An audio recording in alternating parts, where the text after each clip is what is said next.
ఓబీసీలకు సంబంధించి 42% రిజర్వేషన్ ఇవ్వటం న్యాయమైనది, సహేతుకమైనది అని నమ్మి కలిసి వచ్చేటువంటి ప్రతి రాజకీయ పార్టీ సంబంధించినటువంటి నాయకుల్ని, అట్లాగే ఆ ఫ్లోర్ లీడర్స్ ని అందరినీ కలుస్తాం. వారందరి మద్దతు కూడా కూడగట్టి దీన్ని వెంటనే పాస్ చేపించుకునే కార్యక్రమం సీరియస్ గా చేపట్టాలని చెప్పి ఈ రాష్ట్ర ప్రభుత్వం చాలా కృతనిశ్చయంతో ఉందని మీ ద్వారా ఈ రాష్ట్ర ప్రజలకి, ఆ రాజకీయ పార్టీ నాయకులు కూడా విజ్ఞప్తి చేస్తా ఉన్నాం.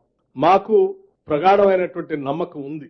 ఎందుకంటే తీసుకున్న నిర్ణయం మంచి సంకల్పంతో శతాబ్దాల పడి ఈ సమాజంలో వెనకబడి ఉన్నటువంటి ఈ వర్గాలకి భారత రాజ్యాంగ స్ఫూర్తితో కాంగ్రెస్ పార్టీ ఆనాటి శాసనసభ ఎన్నికలకు ముందు, జనరల్ ఎలక్షన్స్ ముందు మా నాయకుడు రాహుల్ గాంధీ గారు చెప్పినట్టు ఈ రాష్ట్రంలో కాంగ్రెస్ పార్టీ అధికారంలో రాగానే మొట్టమొదటిగా ఇక్కడ నుంచే మేము కాస్ట్ సెన్సస్ మొదలు పెడతాం అని వారు ఏ రకంగా అయితే హామీ ఇచ్చి ప్రజలకి చేస్తామని చెప్పాము.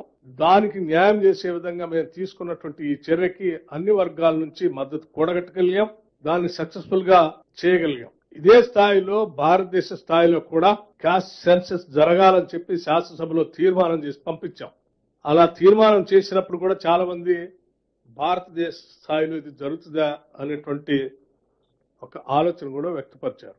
కానీ తెలంగాణ రాష్ట్ర ప్రభుత్వం శాసనసభలో చేసినటువంటి తీర్మానానికి అనుగుణంగా ఈరోజు భారతదేశ స్థాయిలో కూడా ఈ కాస్ట్ సెన్సస్ చేయటానికి కేంద్ర ప్రభుత్వం కూడా నిర్ణయం చేసే స్థాయికి కేవలం తెలంగాణ ప్రభుత్వమే, తెలంగాణ రాష్ట్రమే దాన్ని ఆ స్థాయికి తీసుకురాగలిగింది.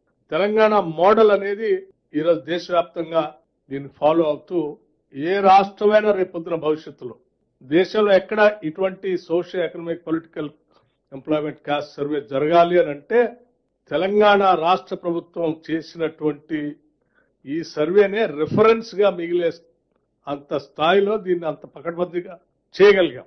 కాబట్టి రేపొద్దున భవిష్యత్తులో కూడా ఈ 42% రిజర్వేషన్ సంబంధించి కూడా తప్పనిసరిగా మాకు ప్రగాఢమైనటువంటి నమ్మకం ఉంది.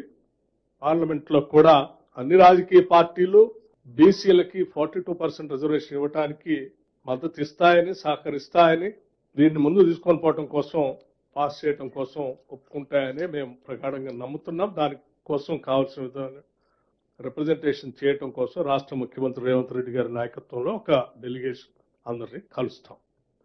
కలవటమే కాదు, మనం చేసినటువంటి విధానం కూడా వారందరికీ వివరిస్తాం.